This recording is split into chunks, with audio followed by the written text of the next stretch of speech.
कहते हैं कि मंजिल उन्हीं को मिलती है जिनके सपनों में जान होती है। पंख से कुछ नहीं होता, हौसलों से उड़ान होती है। ऐसे ही हौसलों से सफलता की उड़ान भरी है धनबाद की एक महिला अनीता तिवारी ने। विपरीत परिस्थितियों को झेलते हुए, परेशानियों के झंझावातों का सामना करते हुए अनीता ने पंचायत सचिव बनने में सफलता पाई है। यह सरकारी नौकरी उन्होंने अपने मेहनत के बल पर हासिल किया है। दरअसल गरीबी और आर्थिक तंगी से जूझ रही अनीता तिवारी की कम उम्र में ही शादी हो गई थी। पति पेशे से ड्राइवर थे, ससुराल का माहौल भी अनुकूल नहीं था। अनीता को पढ़ने की तमन्ना थी तो वह दिल्ली कोचिंग सेंटर के राजेश वरंजन सर के पास पहुंची और प्रतियोगिता की तैयारी की दुनिया में प्रवेश की। साथ साथ अपनी 2 बेटी का परवरिश भी करती रही और इन सभी तमाम तंगी के बीच वो लगातार परिश्रम करती रही और परिश्रम के बल पर और इस जुनूनी तैयारी के बल पर उन्होंने पंचायत सेवक के पद पर नौकरी हासिल की। आज अनीता के हौसलों की और परिश्रम की चहुं ओर सराहना हो रही है। क्या कहना चाहेंगे, कैसा? सर, ये तो बहुत बड़ी बात है। उन लोगों के द्वारा की गई ये सराहना मेरे लिए एक प्रकार से ईश्वरीय वरदान से कम नहीं है। सबसे बड़ी बात तो ये है कि पढ़ाते तो हम लोग बहुतों को है, पास तो कोई करते हैं, लेकिन ये भी सच है कि जिस डायरेक्शन और जिस समर्पण के भाव से दिल्ली कोचिंग प्रतियोगिता जगत के छात्रों के लिए समर्पित भाव से काम करती है, वो अद्भुत है, अद्वितीय है और अतुलनीय है। शहर में कोई भी बंदा मैथ्स बुक से नहीं पढ़ाता है, हम लोग राकेश यादव बुक बनवाते हैं। यूनिक गाइड मतलब ग्रुप डी से शून्य से शिखर तक कोई भी एग्जाम को लोग ट्राई कर ले, पास होने से कोई रोक नहीं सकता। बस ज़रूरत है लड़कों को जागने की, ऑनलाइन के चक्कर में ना पड़े।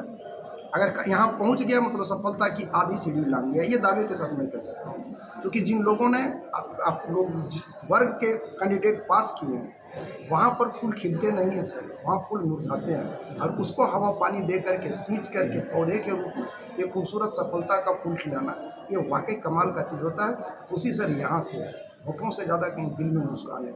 ये अद्भुत, अतुलनीय और अविश्वसनीय उपलब्धि मेरे लिए है, क्योंकि जहाँ सफल नहीं होना चाहिए वहाँ पर के लोग सफल हुए, उस वर्ग के लड़के पास नहीं है। ऐसे ही ग्रुप डी का लड़का है सर, जो मजदूरी करता है लेकिन सफलता अर्जित किया है।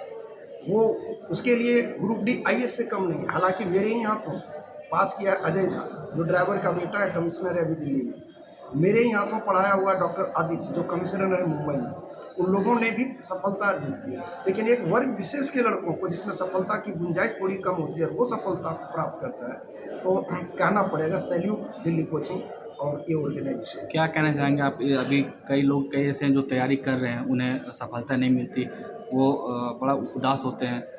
आप ऐसे छात्रों को क्या कहना चाहेंगे? अमृत वीर पुत्र हो, प्रशस्ति पुण्य पथ है, बढ़े चलो। ऑनलाइन के चक्कर में मत पड़ो, ऑफलाइन का सहारा लो। माना कि उंगलियों में जहाँ है, लेकिन जो मज़ा बुक को पढ़ने में है, जो मज़ा एनसीईआरटी से जुड़ के रहने में है, वो व्यूअर के बढ़ाने के लिए पढ़ाने वालों में नहीं हो सकता। इस चीज़ को आप समझिए। ठीक कहेंगे आप? देखिए, मैं उन बच्चों जो टॉप किए हैं, अच्छा किया, मैं उन लोगों को धन्यवाद देता हूँ, शुभकामनाएँ देता हूँ और उनकी संघर्ष भरी कहानी की सराहना करता हूँ। लेकिन जो बच्चे फेल किए हैं, उनकी भी संघर्ष होती है। जो सफल हो जाते हैं, उनकी संघर्षता की कहानी लिखी जाती है। तो जो बच्चे फेल हुए या नहीं हुए, कोई बच्चे भी हताश ना हो, और जो बच्चे पास हुए हैं उनको शुभकामनाएँ हैं। और मैं चाहूँगा कि जो बच्चे पास किए हैं, उनके दिखाए गए मार्गदर्शन पे सभी बच्चे फॉलो करें। और ऐसा ही नहीं, एसएससी जीडी में भी हमारा रिजल्ट काफ़ी अच्छा हुआ है, एलडीसी में भी काफ़ी अच्छा हुआ है, सीटेट में 100% रिजल्ट हुआ है। अभी आगामी परीक्षा जो पीजीटी टीजीटी का है, इस पे भी हमारा रिजल्ट बहुत ही अच्छा होगा। मैं पहले से इस बात के लिए सहज हूँ कि ये काफ़ी अच्छा रिजल्ट होने वाला है। अभी जो टॉप की उनसे हमारी बात हो रही थी, उन्होंने भी कहा कि रंजन सर देख रेख में या दिल्ली कोचिंग सेंटर की देख रेख में हमने सफलता प्राप्त की। थोड़ा उनके विषय में बताएंगे आप? देखो, काफ़ी अच्छी स्टूडेंट रही थी और उनकी बैकग्राउंड भी काफ़ी मतलब कमज़ोर बैकग्राउंड से थी। पारिवारिक संघर्ष भी उन्होंने काफ़ी किया। तो उनकी सबसे बड़ी विशेषता थी, पढ़ाना तो हमारा काम है, सभी बच्चों को पढ़ाता हूँ। उनकी सबसे बड़ी जो ये थी, उनके दृढ़ संकल्प। इसी संकल्प के कारण उन्होंने इस सारे जो पायदान थे संघर्ष के, उसको पार किया और आज के दिन में उन्होंने मेरे हिसाब से एक इतिहास लिखा है कि भारत की नारी कुछ ऐसा भी कर सकती है, कितनी भी विपदाएं क्यों ना आए, लेकिन वो अपने में अडिग रहती है और अपने लक्ष्य को प्राप्त करती है। जी, बिल्कुल, बता भी रहे थे कि काफ़ी संघर्ष के बाद उन्होंने यह सफलता प्राप्त की। क्या उनका पढ़ाई-लिखाई यहाँ पे था? किस तरह से वो पढ़ाई कर रहे थे? चूँकि समय मिल पाना भी बड़ा मुश्किल हो जाता होगा कि उस टाइम से यहाँ पे आ पाना और समय से पढ़ पाना, जो घर भी देखना और समय भी देखना। तो कैसे उनका इस तरह का मेंटेन आप लोग करते थे वहाँ पे? देखिए, हम लोग जितना हो सकता था अपने हिसाब से सपोर्ट करते ही थे, परंतु मैं इसका सारा श्रेय उन्होंने हमारे संस्थान को दिया, इसके लिए बहुत धन्यवाद। लेकिन अगर निजी तौर पे मुझसे पूछा जाए तो मैं इसका श्रेय उनको ही देना चाहूँगा, क्योंकि वे टाइम मैनेजमेंट, पढ़ाई के प्रति समर्पित और परिवार को बैलेंस करना, ये तीनों चीज़ एक साथ करना, ये बहुत बड़ी बात है और ये कोई भारतीय नारी ही कर सकती है। सफलता के लिए? सर, मेरा नाम अनीता तिवारी हुआ और मैंने अभी जस्ट पंचायत सचिव ये निकाला, मेरा नाम है तो सर मेहनत तो मैंने बहुत किया था उसके लिए और काफ़ी संघर्ष के बाद हमें ये जॉब मिला है। और संघर्ष का मतलब मैं बता नहीं सकती कि मैंने कितना संघर्ष किया इस जॉब के लिए। साथ साथ में मैंने जॉब भी किया, जॉब करते हुए तैयारी किया, बहुत सारा मतलब बहुत सारे सिचुएशन को झेलते हुए मैंने जॉब डाला और काफ़ी मुझे खुशी मिल रही है। कब से कर रहे थे तैयारी ये? कितने दिनों से चल रहा था? तैयारी कितने दिनों से कर रहे थे? तैयारी सर 2012 से कर रही थी। बीच बीच में आप देख रहे हैं, बीच में मतलब वही तैयारी ग्रेजुएशन जैसे मैं कंप्लीट की, उसके बाद धीरे धीरे फिर उसके बाद सर के पास मतलब 2016-17 के लगभग जब ये पंचायत सचिव की वैकेंसी आई थी तब मैंने स्टार्ट किया था और काफ़ी लगन से मैंने मेहनत किया उसके पास। एक महिला होकर इतना संघर्ष करना कैसा एक्सप्रेशन रहा इस पूरे दौर में? बस बोलेंगे कि इस बारे में तो क्या बोले, महिलाओं को काफ़ी चैलेंजिंग होता है। कोई भी जॉब की किसी भी महिला के लिए कुछ भी आसान नहीं होता है करना, और ख़ासतौर पे जो मैरिज हो जाने के बाद से तो बहुत ही होता है।